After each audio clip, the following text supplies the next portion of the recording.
I bought my boyfriend a Hellcat for his birthday, and he said, "That's not what I asked for. I asked for a three-way with your best friend because she's prettier." When his friend stood up for me, he laughed and said, "Let's be honest, she's no Sydney Sweeney." I was broken. I cried. But now I'm thriving, and he's sending me desperate texts and flowers every day. I met Tyler during my senior year of college. I was a mess at the time. My parents weren't around, and I spent most days alone in my apartment staring at Netflix but not really watching. I felt invisible, empty, like I was destined to be alone. Tyler showed up right when I needed someone the most, and he noticed me. He'd say, "You're so cute when you blush." And even though it made me uncomfortable, it felt good to be seen. At first, Tyler seemed perfect. He texted constantly, called me beautiful nonstop, and kept saying we were soulmates. It felt like a fairy tale. When he told me no one else would love you like me, I believed it. But looking back now, I see what was actually happening. He saw I was broken, insecure, and used that against me. He knew I had nowhere to go, so when things got toxic, I stayed. It didn't happen overnight. Little insults turned into bigger ones. Jokes became jabs. If I tried to talk about how he hurt me, he'd sigh and say, "I'm still here, aren't I?" He always said I should be grateful for him. And I believed him. I genuinely thought I couldn't do better. But things changed on his 28th birthday. I'd saved forever to buy him this expensive car he'd been talking about forever. A Hellcat. At dinner with all his friends, I handed him the keys. I expected him to freak with excitement, but instead he just said, "That's not what I asked for. I asked for a three-way with your best friend Jenna because she's prettier." Everyone laughed awkwardly, and I joined them. But Tyler's face told me he was serious. One of his buddies actually tried sticking up for me. He said, "Tyler, man, OP is very pretty, you lucked out. I don't know what you're on about." For a second, I felt good, but Tyler just laughed and said, "Thanks for trying to cheer me up, but let's be honest, she's no Sydney Sweeney." My chest went cold. Tears started forming in my eyes, but I didn't argue. I ate the dinner in silence, knowing right then it would be the last birthday I spent with him. Soon after, I started therapy, and for the first time ever,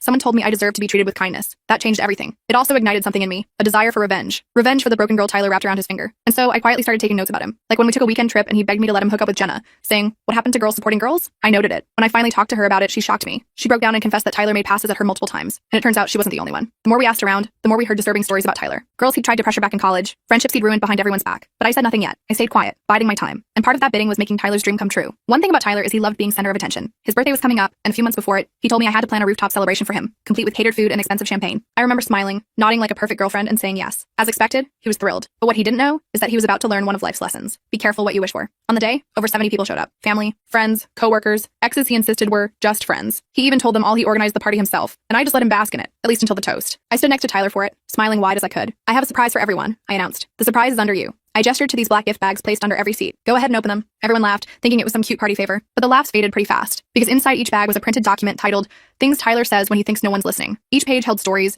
detailed testimonials from girls he'd manipulated, harassed, lied to, or even assaulted. And that wasn't it. There was a section called "To His Family." There, I'd included all the horrible things Tyler said behind their backs. His sister's eyes widened as she read how Tyler called her a barren bitch who thinks she's special because she reads books. His mom dropped the booklet when she saw Tyler describe her as only useful for her cooking. His dad looked stunned at Tyler's line about how he'd spit on his grave if he stopped giving him money. The rooftop went silent, and slowly all eyes turned to Tyler. His confident smirk vanished completely, his face white as a sheet. Everyone he'd ever known stared at him with disgust. Friendships collapsed right there, and his family stood there looking betrayed and devastated. And all while that was happening, I picked up my purse, smiled, and walked away. Or I should say, I tried. Because next thing I knew, Tyler grabbed my shoulder. Hard. "Where are you going?" I froze, suddenly aware that I might have miscalculated. The look in his eyes was something I'd never seen before. Pure rage mixed with humiliation. His fingers dug into my shoulder, and for a moment I was terrified of what might happen next. I felt my body tense up as Tyler's grip tightened on my shoulder. The rooftop had gone completely silent. Everyone was watching us now, their eyes wide with shock. I could feel my heart pounding in my chest, but I refused to show fear. Not anymore. "I'm leaving," I said, keeping my voice steady despite the trembling I felt inside. "We're done." Tyler's face contorted with rage. He yanked me closer and hissed in my ear so only I could hear, "You think you can humiliate me like this and just walk away?" Before I could respond, I felt someone step between us. It was Keith, Tyler's coworker who had always been nice to me at company events. He gently but firmly removed Tyler's hand from my shoulder. "That's enough, man," Keith said. "Let her go." Tyler looked around wildly, suddenly aware that everyone was watching. His parents stood frozen, the booklet still in their hands. His sister was crying quietly. His friends looked uncomfortable, shifting their weight from foot to foot, unsure what to do. "This is all lies," Tyler announced loudly, trying to regain control of the situation. "She's making this up because I was going to break up with her." No one said anything. The silence was deafening. I took advantage of the moment to slip away, hurrying toward the elevator. I heard footsteps behind me and tensed, thinking it was Tyler, but it was Jenna. She put her arm around me as we rode down together. "Holy shit," she whispered. "Are you okay?" I nodded, though I wasn't sure if that was true. The adrenaline was starting to wear off, and I was shaking. We made it to my car, and Jenna insisted on driving me home. I was too rattled to argue. When we got to my apartment, I realized I couldn't go inside. Tyler and I lived together. He had keys. I suddenly felt very stupid for not thinking this through better. "You can stay with me tonight," Jenna offered. "We'll figure out the rest tomorrow." I grabbed some essentials from the apartment while Jenna waited in the car, keeping watch. I was terrified Tyler would show up, but I managed to get in and out quickly. I took my laptop, some clothes, important documents, and a framed photo of my grandparents. Everything else could wait. That night at Jenna's place, my phone exploded with messages. Some were from mutual friends asking if I was okay. Others were from Tyler, alternating between rage and apologies. "You're dead to me," followed by, "Baby, please, I'm so sorry, I need you." I turned my phone off and tried to sleep on Jenna's couch, but my mind kept racing. The next morning, I woke up to knocking. Jenna was already up, peering through the peephole. "It's Tyler," she whispered. "He looks awful." My stomach dropped. "Don't answer it." "I wasn't planning to," she said, "but I'm calling the police if he doesn't leave soon." Tyler kept knocking for about 10 minutes, calling my name through the door. Eventually, we heard him slump against the wall outside. He started crying loudly, saying he was sorry and he'd change. It was the same cycle of abuse I'd seen so many times before, just more desperate now. After what felt like forever, he finally left. I peeked out the window and watched him drive away, his car swerving slightly. He was probably hammered. "We need a plan," Jenna said, making coffee. "You can't stay here forever, and you definitely can't go back to him."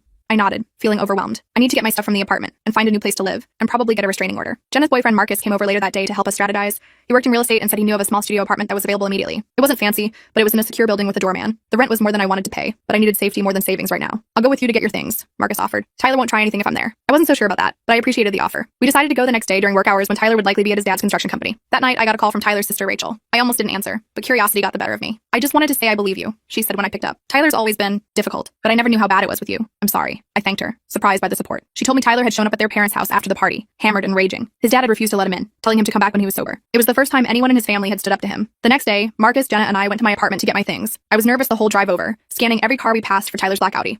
When we pulled up to the building, I was relieved not to see his car in the parking lot. My relief was short-lived. As soon as I unlocked the door, I knew something was wrong. The apartment was trashed, furniture overturned, dishes smashed, clothes strewn everywhere. My heart sank when I saw my laptop, the one I'd left behind, not my main one, smashed to pieces on the floor. Jesus, Marcus muttered, looking around. We should call the police. I shook my head. Let's just get my stuff and go. We worked quickly, filling trash bags with whatever clothes hadn't been destroyed. Most of my things were ruined, photos ripped up, books torn apart, even my makeup smashed and smeared on the bathroom mirror. Tyler had written bitch in my lipstick across the glass. I was grabbing the last of my intact belongings when the door flew open. Tyler stood there, eyes bloodshot, hair unwashed. He looked like he hadn't slept in days. What the fuck are you doing? He demanded, swaying slightly. Marcus stepped in front of me. We're just getting her things, Tyler. Then we're leaving. Tyler laughed, a hollow sound that sent chills down my spine. Oh, you're with him now? That was fast. I'm with Jenna, man, Marcus said calmly. We're just helping her move out. Don't make this harder than it needs to be. Tyler's eyes narrowed. This is my apartment too. You can't just take stuff. It's my stuff, Tyler, I said, finding my voice. I paid for it. He took a step toward me, and Marcus moved to block him. For a tense moment, I thought Tyler might try to fight him, but then he just laughed again. Take your shot, he said. It's all garbage anyway, just like you. I felt a flash of the old pain, the familiar feeling of being worthless that Tyler had cultivated in me for years. But then I remembered what Dr. Winters had told me. His words only had power if I believed them. We're done here, I said, picking up the last bag. Goodbye, Tyler. As we walked out, Tyler called after me. This isn't over. You think you can humiliate me and just walk away? I made you. No one wanted you before me. I didn't look back. The new apartment was tiny but clean, with a security system and a doorman named Gavin who took his job very seriously. Marcus helped me set up some basic furniture. A bed, a desk, a small table with 2 chairs. Jenna brought over houseplants to brighten the space. It wasn't much, but it was mine, and Tyler couldn't get to me here. Or so I thought. The calls started that night, first from Tyler's number, which I blocked, then from unknown numbers. I blocked those too. Then the emails began, sometimes apologetic, sometimes threatening. I created a folder for them all, documenting everything in case I needed it later. A week after moving into my new place, I came home from work to find flowers outside my door. No card, but I knew they were from Tyler. I gave them to Gavin at the front desk, who promised to turn away any deliveries from Tyler in the future. How did he even find my address? I asked Jenna over the phone that night. I don't know, she said, sounding worried. Did you tell anyone at work? I hadn't, but I realized Tyler knew where I worked. He could have followed me home. The thought made me feel sick. The next day, I filed for a restraining order. The process was frustrating. The police officer who took my statement seemed bored,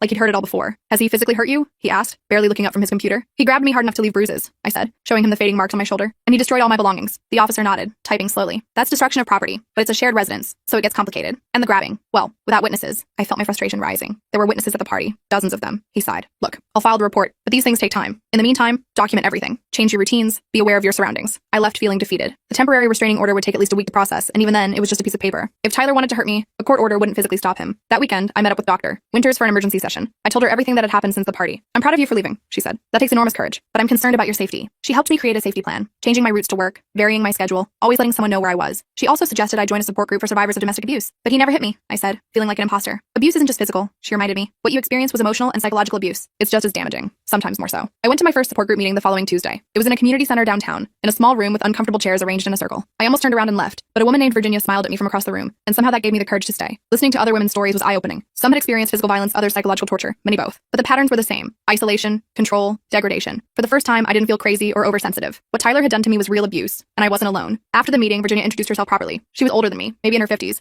with kind eyes and a quiet strength about her. First meetings are tough, she said. How are you holding up? I admitted I was struggling, especially with the fear that Tyler would find me or hurt me somehow. Have you considered self-defense classes? She asked. They helped me feel more in control after I left my ex-husband. I hadn't, but the idea appealed to me. Virginia gave me the information for a women's self-defense course taught by her friend Angela. I signed up that night. The classes were twice a week in a small gym near my new apartment. Angela was a former military woman with short gray hair and muscles that made me feel both intimidated and safe. She taught us practical moves, how to break a hold, where to strike to incapacitate an attacker, how to use our voices as weapons. Your voice is your first line of defense, she told us during the first class. A loud, firm no can sometimes be enough to make an attacker think twice. I practiced yelling no until my throat was raw, imagining Tyler's face as I did. It felt good to be doing something proactive instead of just hiding and hoping he'd leave me alone. But Tyler wasn't giving up. 2 weeks after I moved out, he showed up at my workplace. I was in a meeting when the receptionist called me. There's someone here to see you, she said. He says it's urgent. A Tyler Kovach? My blood ran cold. I can't see him. Please tell him to leave. He's being quite insistent, she said, sounding uncomfortable. Janet, he's my ex. We have a bad history. If he won't leave, please call security. I heard Tyler's voice in the background getting louder.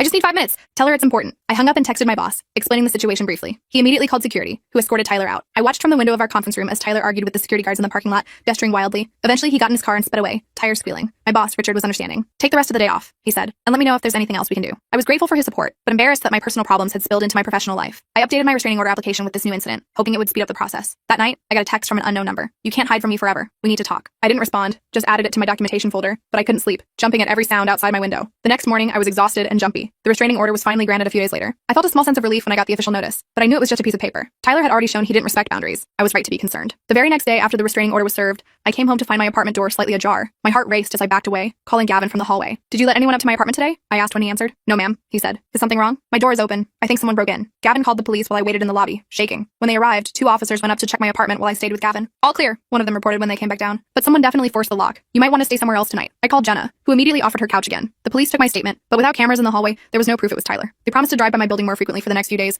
but I could tell they didn't consider it a baked priority. "What about the restraining order?" I asked. "He's not supposed to come near my home. We'll talk to him," one officer said. But without proof it was him specifically. I was starting to see a pattern. Without concrete evidence, the system couldn't or wouldn't protect me. I stayed with Jenna for 3 nights while my landlord installed better locks and a small security camera outside my door. When I finally returned to my apartment, I felt like a prisoner, checking the locks constantly, jumping at every noise, sleeping with a baseball bat beside my bed. The support group became my lifeline during this time. Virginia and the other women understood my fear in a way no one else could. They shared their own strategies for staying safe and rebuilding their lives. "The hardest part is the hypervigilance," said one woman named Alice. "Always looking over your shoulder, always waiting for the other shoe to drop. It gets better with time, but it changes you." I knew what she meant. I found myself scanning every room I entered for exits, assessing every man who resembled Tyler as a potential threat. I changed my hair color from blonde to brown, started wearing glasses instead of contacts, anything to look different if Tyler was watching from a distance. The self-defense classes helped channel my fear into something productive. Angela pushed us hard, making us practice scenarios until the movements became muscle memory. "Your body will remember even if your mind panics," she told us. 3 weeks after the break-in, I was leaving work late. The parking garage was nearly empty, my footsteps echoing between concrete pillars. I was almost to my car when I heard someone behind me. I turned to see Tyler stepping out from behind a support column. "We need to talk," he said, his voice eerily calm. I felt a surge of fear, but also anger. "You're violating the restraining order," I said, trying to keep my voice steady. "You need to leave now." He took a step closer. "Not until you hear me out. You ruined my life. My dad fired me. My friends won't talk to me. All because you couldn't keep your mouth shut." I backed up until I hit my car. "That's not my fault, Tyler. You did those things, not me." His face darkened. "You humiliated me in front of everyone I know. You think I'm just going to let that go?" I remembered Angela's lessons. I stood straighter, planted my feet. "Yes, that's exactly what you're going to do. It's over, Tyler. Leave me alone." He lunged forward suddenly, grabbing my wrist. "It's over when I say it's over." Without thinking, I brought my knee up hard between his legs. He doubled over, gasping, and I used the moment to break his grip the way Angela had taught us. I ran for the elevator, fumbling for my phone to call 911. Tyler recovered faster than I expected. He caught up to me just as the elevator doors were opening, shoving me inside and against the wall. His forearm pressed against my throat, not quite choking me, but making it hard to breathe. "You think you're so smart," he hissed. "You think you can make a fool out of me and get away with it?" I couldn't speak with his arm against my throat, but I remembered another of Angela's lessons. I brought my hands up between his arms and pushed outward sharply, breaking his hold. Then I drove the heel of my palm up toward his nose, not quite connecting, but forcing him to back up. The elevator doors started to close, and Tyler stuck his foot out to stop them. I used that moment to slip past him, back into the parking garage. I ran toward the security office, screaming for help. Tyler chased after me, catching the back of my jacket. I spun around, using the momentum to break free, and kept running. The security guard heard my screams and came out of his office, radio in hand. "Hey!" he shouted at Tyler. "Stop right there!" Tyler froze, looking from the guard to me and back again. Then he turned and ran toward the exit. The guard called the police while I sat in his office, shaking uncontrollably. This time, there was a witness. This time, there would be consequences. Or so I thought. The police took my statement and the security guards. They reviewed the garage's security footage, which clearly showed Tyler assaulting me in the elevator. They promised to arrest him for violating the restraining order and for assault. But when I called to follow up the next day, I was told Tyler couldn't be located. He wasn't at his apartment. He wasn't at his parents' house. He had seemingly vanished. "We'll keep looking," the officer assured me. "But until we find him, you should be extra careful." I felt like I was living in a horror movie, never knowing when the monster might appear. I took a week off work, too afraid to go to the parking garage again. Richard was understanding, letting me work remotely. During that week, I barely left Jenna's apartment, where I was staying again. I jumped at every noise, checked the locks compulsively, and slept with the lights on when I managed to sleep at all. The support group rallied around me. Virginia brought groceries so I wouldn't have to go out. Alice, who worked in IT, helped me check my devices for tracking software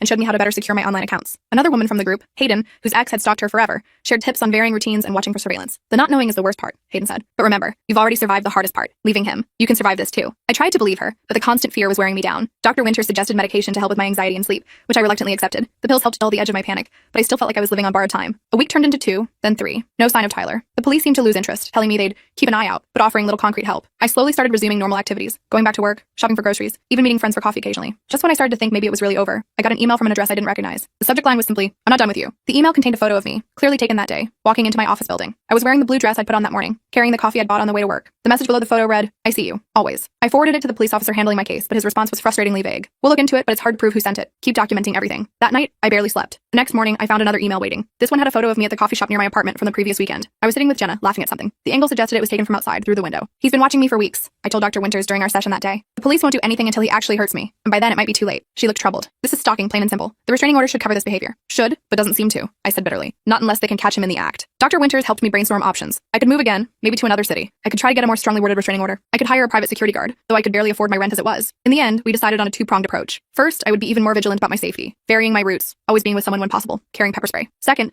I would try to gather evidence that Tyler was the one stalking me, something concrete enough that the police would have to act. The second part was trickier. Alice suggested setting up a honeypot, deliberately creating a pattern that Tyler might observe, then watching to see if he took the bait. It was risky, but I was desperate. I started going to the same coffee shop every Tuesday and Thursday morning, sitting at the same table by the window. Jenna or Marcus would sit at another table, watching for anyone suspicious. We did this for 2 weeks with no sign of Tyler. Then, on the third Tuesday, Marcus texted me from his observation point across the street. Guy in blue hoodie, sunglasses, watching you from the bookstore. Looks like Tyler. My heart raced, but I forced myself to act normal, sipping my coffee and scrolling through my phone. Marcus kept updating me. The man in the hoodie had moved to a bench with a clear view of the coffee shop. He appeared to be taking photos with his phone. I texted the police officer who had been handling my case, Officer Reed. He responded quickly, saying he'd sent a patrol car. 10 minutes later, 2 officers approached the man on the bench. From inside the coffee shop, I watched as they talked to him. He showed them something on his phone, gesturing animatedly. Then, to my horror, the officers just nodded and walked away, leaving him there. I texted Officer Reed again. They just left him there. What's happening? His response made my blood boil. He says he's just a photography student taking urban shots for a class project. Without clear evidence he's targeting you specifically, there's not much we can do. I wanted to scream. The man was clearly Tyler. Marcus confirmed it. But with the hoodie and sunglasses, the officers who didn't know him personally couldn't be certain. And apparently, taking photos in a public place wasn't enough to constitute stalking, even with the threatening emails. That night, I got another email. Nice try with the cops. Better luck next time. I felt defeated. The system that was supposed to protect me was failing at every turn. Tyler was winning, forcing me to live in constant fear while he faced no consequences. The next day, I went to the support group feeling lower than I had in weeks. I told them about the failed attempt to catch Tyler. The police won't help, I said, fighting back tears. He's going to keep doing this until he gets bored or until he hurts me. Virginia put her hand on mine. Then we need to make him stop. How? I asked. I've tried everything legal. The women exchanged looks. Alice spoke first. Sometimes the legal system fails us. Sometimes we have to protect ourselves. What they proposed wasn't illegal exactly, but it definitely wasn't what the police would recommend. They suggested creating a trap for Tyler, not to hurt him, but to gather irrefutable evidence of his stalking and harassment. If the police won't help until they have proof, then we'll get them proof they can't ignore, Virginia said firmly. The plan was risky, but I was out of options. Tyler had taken so much from me already. My sense of safety, my peace of mind, my ability to trust. I refused to let him take my future too. Over the next week, we prepared carefully. Alice set up cameras in my apartment and helped me install special software on my phone to record calls automatically. Virginia and Angela taught me additional self-defense moves specifically for close-quarter situations. Hayden helped me create a detailed documentation system for every interaction with Tyler. Then we set the trap. I posted on social media, accounts I knew Tyler monitored,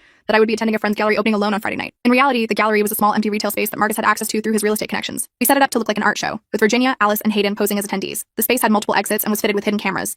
Angela would be watching from a van outside, ready to intervene if things went wrong. The plan was to get Tyler on camera violating the restraining order and making threats, evidence the police couldn't ignore. Friday came, and I felt sick with nerves as I got ready. I wore a wire under my dress, another layer of protection and evidence gathering. As I drove to the fake gallery, I kept checking my rearview mirror, half expecting to see Tyler's car following me. The opening was set to start at 7 p.m. By 7:30, several people were there. The support group women, Marcus, Jenna, and a few friends who'd agreed to help. The atmosphere was tense despite our attempts at normal conversation. At 7:45, my phone buzzed with a text from Angela in the van. Blue Audi just parked across the street. It's him. I took a deep breath and positioned myself near the front of the gallery, looking at a painting as if absorbed in it. The door opened, and I felt the air change before I even turned around. Tyler had arrived. He looked different, thinner, with dark circles under his eyes and several days' worth of stubble. He was wearing the same blue hoodie from the coffee shop incident. His eyes locked on me immediately. Fancy meeting you here, he said, his voice carrying in the suddenly quiet space. I turned to face him, forcing myself to stand tall. You need to leave, Tyler. You're violating the restraining order. He laughed, a hollow sound that echoed off the bare walls. Always with the restraining order. Has that piece of paper protected you so far? I was acutely aware of the camera's recording, of the wire under my dress. Every word he said was evidence. What do you want? I asked, keeping my voice steady. He stepped closer, and I had to fight the urge to back away. I want you to understand what you've done to me. You destroyed my life, my reputation, everything. You did that yourself, I said. I just told the truth. His face darkened. The truth? You think those people needed to know our private business? You think my family needed to read that stuff? They deserve to know who you really are. He moved even closer, his voice dropping to a menacing whisper. And who am I exactly? A manipulator, a liar, a man who enjoys hurting women. Something dangerous flashed in his eyes. You have no idea what I'm capable of. That was it, the threat we needed on record. But Tyler wasn't finished. I've been watching you, he continued, seemingly unaware or uncaring of the other people in the gallery. I know where you go, who you see. I know you're staying at Jenna's again. I know you take those pathetic self-defense classes on Tuesdays and Thursdays. Each revelation sent a chill through me, but I stood my ground. And yet here I am, living my life despite you. You don't control me anymore, Tyler. His hand shot out, grabbing my wrist. Don't I? Before I could react, Virginia appeared beside us. Is everything okay here? She asked calmly. Tyler glared at her. Mind your own business, lady. She is my business, Virginia said, her voice steel beneath the politeness. And you're hurting her. Tyler looked down at his hand on my wrist, as if surprised to find it there. He let go abruptly. This isn't over, he said to me, backing toward the door. Not by a long shot. As he left, I let out the breath I'd been holding. The plan had worked. We had clear evidence of Tyler violating the restraining order, making threats, and admitting to stalking me. Angela confirmed from the van that everything had been recorded clearly. The next morning, I took the evidence to the police station, insisting on speaking to Officer Reed's supervisor. The sergeant reviewed the recordings with growing concern. This is definitely enough for an arrest warrant, he said finally. He's admitted to stalking you, threatened you, and violated the restraining order on camera. We'll pick him up today. I should have felt relieved, but I knew Tyler well enough to be worried. If he felt cornered, he might become even more dangerous. What if you can't find him? I asked. He disappeared last time. The sergeant assured me they would find him, but I wasn't convinced. I went back to Jenna's apartment and waited anxiously for news. Hours passed with no update. Evening came, and still nothing. I jumped every time my phone buzzed, but it was never the police. Then, just after midnight, someone knocked on Jenna's door. We both froze, looking at each other in alarm. Jenna crept to the peephole and looked out. Police, she whispered, relief evident in her voice. It was Officer Reed and another officer I didn't recognize. They looked grim. We've been trying to locate Tyler Kovac, Officer Reed said. His apartment is empty and his car is gone. His parents haven't seen him in weeks. My stomach dropped. So he's still out there. The other officer nodded. For now. But we have an arrest warrant, and his description has been circulated to all patrol officers. It's just a matter of time. But time was exactly what I didn't have. Every day Tyler remained free was another day I had to live in fear. What am I supposed to do in the meantime? I asked. He knows where I work, where I stay, my routines. He's been watching me for weeks. Officer Reed looked uncomfortable. We can increase patrols in your area, but you can't protect me 24/7. I finished for him. I understand. After they left, Jenna and I sat in silence for a long time. Finally, she spoke. Maybe you should go stay with your parents for a while, just until they catch him. I shook my head. My parents live live in different states now, and they have their own problems. Besides, I can't put my life on hold indefinitely. I have a job, friends, therapy. I can't just disappear. Then what are you going to do? I thought about everything I'd learned in the past few months. From therapy, from the support group, from Angela's self-defense classes. I thought about how far I'd come from the broken, insecure girl Tyler had manipulated. I'm going to stop running. I said finally. I'm going to take my life back. The next day, I went to work as usual. I attended my therapy session with Dr. Winters. I went to the support group meeting. I was hypervigilant, constantly scanning for Tyler, but I refused to hide. A week passed with no sign of him. Then another. The police checked in periodically, but they had no leads. Tyler had vanished again,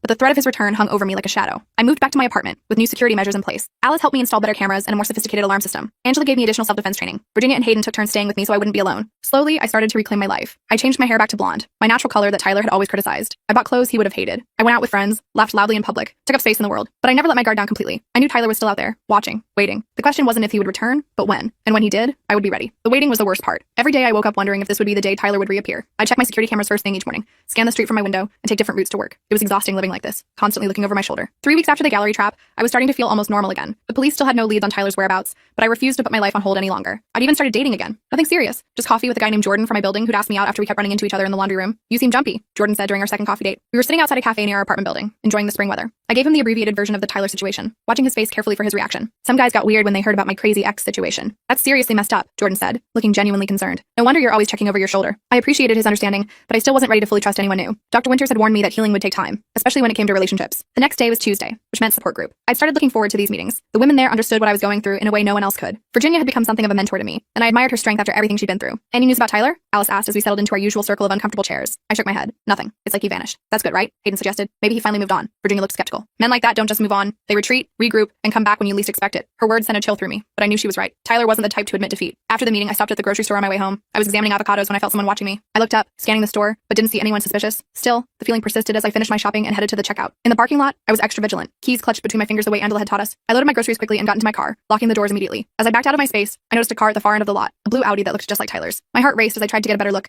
but the car was too far away to see the driver clearly. I debated driving closer to check, but decided against it. If it was Tyler, confronting him alone in a dark parking lot was the last thing I should do. I drove home taking a convoluted route, checking my rearview mirror constantly for any sign of the blue Audi. I didn't see it following me, but that didn't mean much. Tyler had proven he could track me without being obvious about it. When I got home, I told Gavin about the car I'd seen. I'll keep an extra eye out, he promised, looking concerned. Maybe take some extra walks around the building tonight. I thanked him and headed up to my apartment, double-checking that my door was locked behind me. I put away my groceries with shaking hands, then called Jenna. I think I saw him, I said as soon as she answered. Tyler? Where? Her voice was instantly alert. I told her about the blue Audi in the grocery store parking lot. Did you call the police? She asked. And tell them what? That I maybe saw a car that looks like my ex's from a distance? They already think I'm paranoid. Jenna sighed. I'm coming over. I'll bring dinner. I was grateful for the company. We ate takeout and watched a mindless comedy, trying to keep the conversation light. But I couldn't shake the feeling that something was about to happen. That night, I barely slept. Every noise made me jump. The building settling, a neighbor's door closing, a car passing on the street below. Around 3 a.m., I finally gave up and made some tea, sitting by my window and watching the empty street. The next morning, I dragged myself to work, exhausted but determined to maintain my routine. I was in the middle of a meeting when my phone buzzed with a text from an unknown number. Nice groceries. The avocados looked a little unripe, though. My blood ran cold. It had been Tyler in the parking lot. He'd been watching me. I excused myself from the meeting and called Officer Reed. He texted me, I said as soon as he answered. He was at the grocery store last night, watching me. Officer Reed sounded tired. Can you forward me the text? We'll try to trace the number, but if he's using a burner phone, I knew the drill by now. Without concrete evidence of an immediate threat, there wasn't much they could do. I forwarded the text anyway and went back to my meeting, trying to focus on work instead of the fear gnawing at my insides. That evening, I met Angela for an extra self-defense session. I told her about the text. He's trying to rattle you, she said as we practiced breaking holds. He wants you scared, off balance. Well, it's working, I admitted, wiping sweat from my forehead. Angela stopped and looked at me seriously. Listen to me. You're stronger than you think. You've already survived the worst of what he did to you. Don't let him back in your head now. I nodded, trying to believe her. We practiced for another hour, focusing on scenarios where someone grabbed me from behind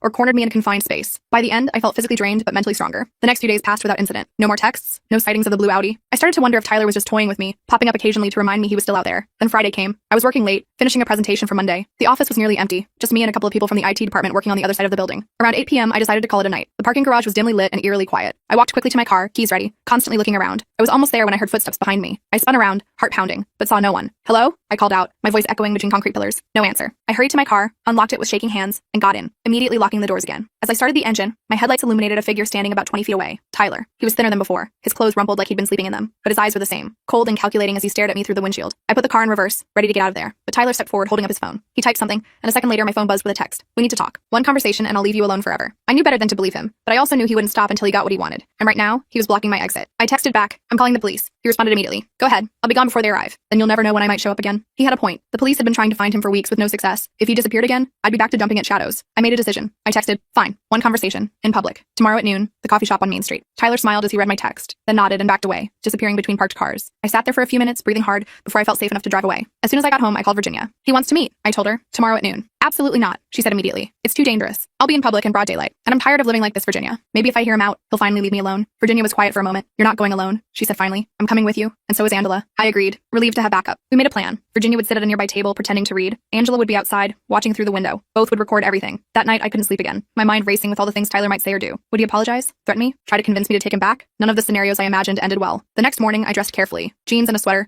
comfortable shoes I could run in if needed. I tucked my pepper spray into my pocket and headed to the coffee shop an hour early, wanting to be there first to choose my seat. Virginia arrived shortly after, giving me a reassuring nod as she took a table nearby. Angela texted that she was in position outside. All we could do now was wait. At exactly noon, Tyler walked in. He looked better than he had last night. He'd shaved, changed clothes, even combed his hair. He spotted me immediately and came over, sliding into the seat across from me. Thanks for coming, he said, his voice softer than I expected. Say what you need to say, I replied, keeping my voice steady. Tyler leaned forward. I've been doing a lot of thinking. About us. About what happened. I know I messed up. I almost laughed. Messed up? You stalked me, threatened me, and made my life hell for months. That's a little more than messing up. He had the decency to look ashamed. I know, and I'm sorry. I was in a bad place after the party. Everything I'd built just collapsed. My family, my friends, my job. I blamed you. It wasn't my fault, I said firmly. You did those things, not me. Tyler nodded slowly. You're right. That's what I wanted to tell you. I'm getting help now. Therapy, anger management. I'm trying to be better. I studied his face, looking for signs of the old Tyler. The manipulation, the barely contained rage, but he seemed different somehow. Humbled. I'm glad you're getting help, I said cautiously. But that doesn't change what you did. I know, he said. I'm not asking for forgiveness. I just wanted you to know that I'm leaving town. For good. My cousin got me a job in Seattle. I start next week. Relief washed over me, but I was still skeptical. Why should I believe you? Tyler reached into his pocket and pulled out a plane ticket. One way to Seattle, leaving tomorrow morning. I looked at the ticket. It seemed real. His name, the flight information, tomorrow's date. I won't contact you again, he continued. I promise. I just needed to see you one last time, to apologize face to face. Part of me wanted to believe him. The idea of Tyler gone for good, living on the opposite coast, was incredibly appealing, but I'd been fooled by him before. I appreciate the apology, I said carefully. But understand this. If you ever contact me again, if you ever come near me or my friends, I will make sure you regret it. The police have a warrant for your arrest. They're still looking for you. Tyler nodded. I know. That's another reason I'm leaving. Fresh start. He stood up, looking down at me one last time. Goodbye. I really am sorry for everything. And then he was gone, walking out of the coffee shop and out of my life. Virginia immediately came over to my table. Are you okay? She asked, putting a hand on my shoulder. I nodded, still processing what had just happened. He says he's leaving town, moving to Seattle. Virginia looked skeptical. Do you believe him? I don't know, I admitted. He seemed sincere, but he's fooled you before, she finished for me. We left the coffee shop together, meeting Angela outside. I told them both about Tyler's apparent change of heart and his plans to leave town. We should still be careful, Angela warned. Men like that don't change overnight. I agreed, but part of me hoped it was true. The thought of finally being free of Tyler's shadow was intoxicating. The next day, I checked online and confirmed that Tyler's flight had departed on schedule.